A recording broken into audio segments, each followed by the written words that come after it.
Hey everyone, Anyway, welcome to the Hume Scope podcast, Roles and Lols. For those of you who don't know Hume Scope, we're a recruitment training business based in Australia, and to date we have trained thousands of recruiters across Oz, New Zealand, and a bit of Europe.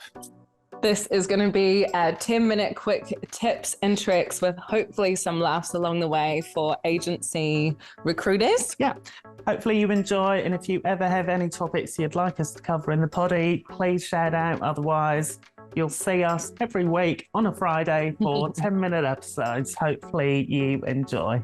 See ya.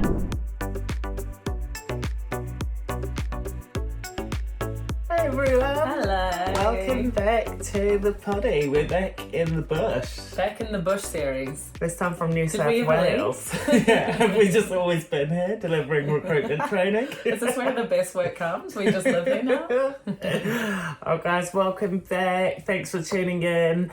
This week we are going to talk about something that Lucy has been chewing my ear off about all week, and an area that she is amazing at, which is what is traditionally called, I think, as reverse marketing.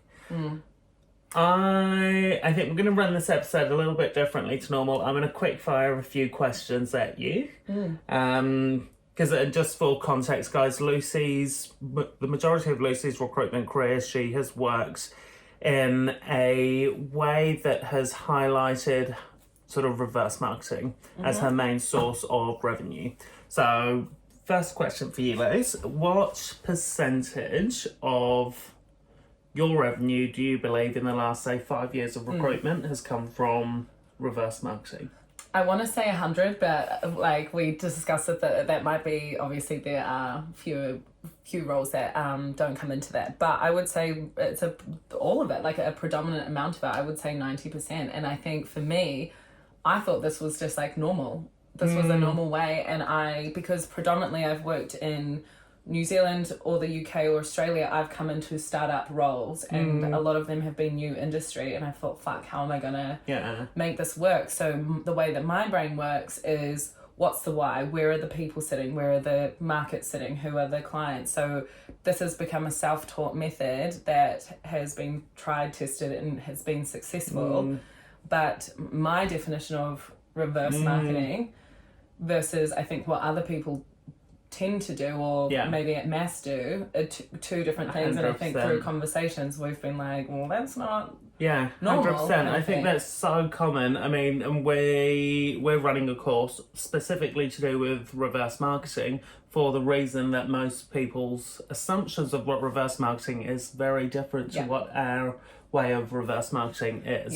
And I reckon the traditional, when it's sort of, if we go word association, which we have done with certain consultants, going, when we say reverse marketing, what comes to mind? What's the approach? And typically the two things that come up again and again is ad chasing and speccing out candidates en masse or in smaller chunks, but speccing out candidates that they already have ready to go, etc. That's what the assumption of, or that's the definition typically that we see with consultants of reverse marketing, and it's so different to our version. So question for you, what is your definition, or how is yours different? If I said, explain reverse marketing to me in simple terms, what is it? Well, I think off the back of what you've said as well, like what I would see often, and I've received them because I had a legal agency that people thought was a law firm, and I would get the hot candidates on a Friday kind of thing, and I was like, is people reading this? And they all look the same. You know, like there wasn't anything that was really special about it. And I think it's something that I've done. It's something I'm sure a lot of recruiters do. But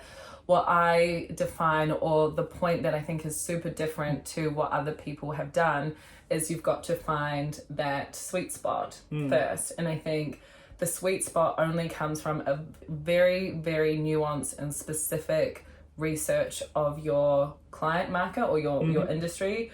Where are the gaps? Where are the really hard to fill roles? Where are the mass roles? Where is the in between? That's what you should be going for. Where is your candidates' motivators? Where is it transactional? Where is it very, very high end? Where is that sweet spot? And you've got to match motivators with gaps to find that point. And until you found that point and know very comfortably what that is, not based on assumptions. Only then can you pitch to passive candidates, pitch to clients, qualify them, understand where the mismatches are and where you can find that point, and only then can you move through the journey. And I think, what we have done historically is think, I really like to work with that client. Here's a CV that I reckon's pretty good. Based on kind of average or assumptions, I'll send it through, hopefully like a spray and pray approach. Sometimes it sits well and sometimes it works and we think, great, like that's work. And then other times, especially in markets like this where we have not a lot of jobs on, or candidate shortage or client shortage positions, we are trying the same approach and it's not working, and then we think it's failed. But it's the approach and that is failed. And we've got to evolve it is that it's the success rate of doing it in a way that is chasing an ad. You're a little bit too late, and 10 of your competitors are also sending out hot candidates of the week and speccing out candidates to certain companies with not a lot of research behind it.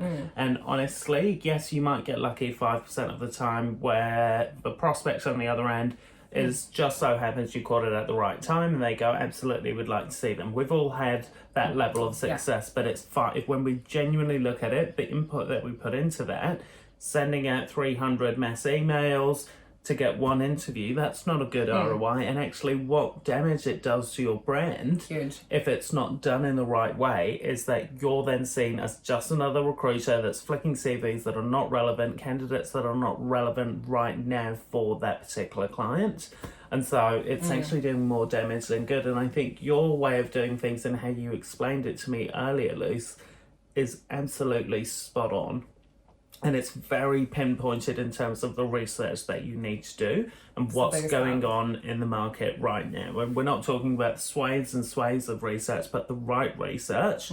And then more importantly, on the flip side of that, once you understand where that sort of equilibrium is, you're not going after the easy to fill roles that everyone else is filling. You're not going after the absolute niche roles that are just 1 in a million to fill. That you only place once a year. It's the ones in between. And in every single sector, in every single market, there will be that type of role or roles that are hard to fill consistently. And it's our job with that research to find out what that is and to do that consistently, because it will change so quickly depending on what's going on economically. And I think we know as recruiters that have been in the industry, whether it's a year or 10 years, we do know enough around where the market is sitting or where clients need roles, and we can use that and actually use then tools like LinkedIn Recruiter and qualifying and being super curious with our questions with candidates and clients to find the niches and find that point. And I think until you found that, the rest will fail.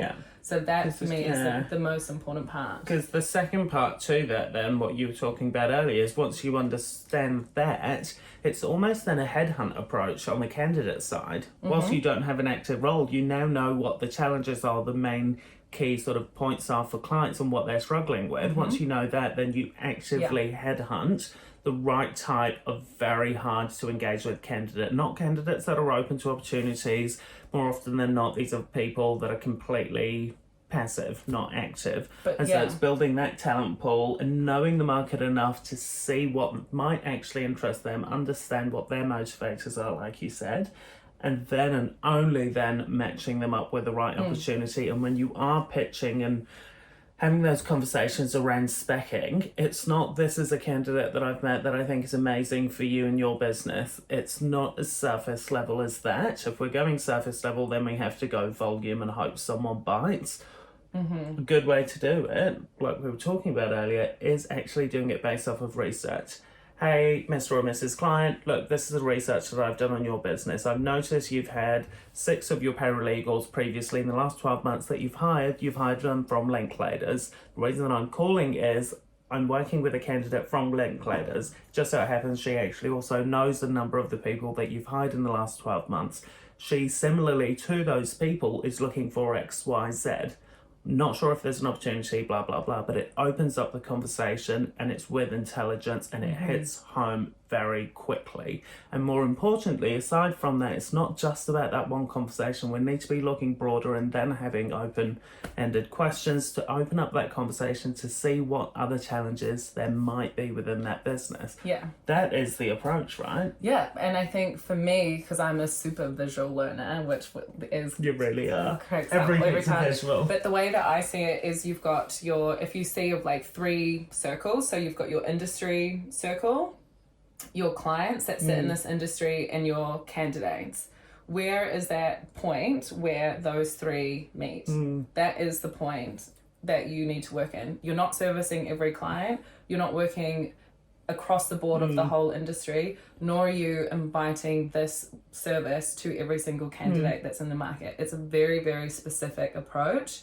And I think what you're doing with that approach is you are having specialist conversation, which is a massive buzzword now, but everyone's a specialist. But I think when you are having curious conversations with your industry, with your clients, with your candidates to find that, your level of service is elevated, and it's not what everyone is doing, which I've soon realised. Yeah. Love that. I love this approach and way of doing reverse marketing. I actually think me and Liz were talking about this earlier. We're recoining that term and naming it something very different, which we'll tell everyone in our course. But yeah, if anyone's got any further questions, please feel free to reach out. This is genuinely an area of business development that we have had a humongous amount of success in, all throughout varying different sectors that we've recruited in, various different markets, downturns. Yeah. And I think this is, like you said as well, this is a business development strategy. It's also a talent sourcing strategy. It's also a specialist strategy. And I think it has worked well for us because we are consistently finding that sweet spot, because depending on the market, that will change depending on what we're working with, surplus or shortages in different areas, inflation, deflation, whatever it is, that spot is going to move all the time. But when you find that, the process and the strategy is very, very similar to any other point in the market, and done well, you will have consistent billings. You will be referred to other clients and candidates because the level of service is greater than here is a hot candidate, or I've got the perfect role for you. How do you even know that? You don't know what the perfect role is because you haven't had a conversation with me. So it's a completely different conversation across the board. Oh, I can't wait to run this course. If anyone's interested, please reach out. We'll be releasing details of the course soon. We do have a little sort of wait list if you want to pop your name on that, which we'll pop the link in the comments.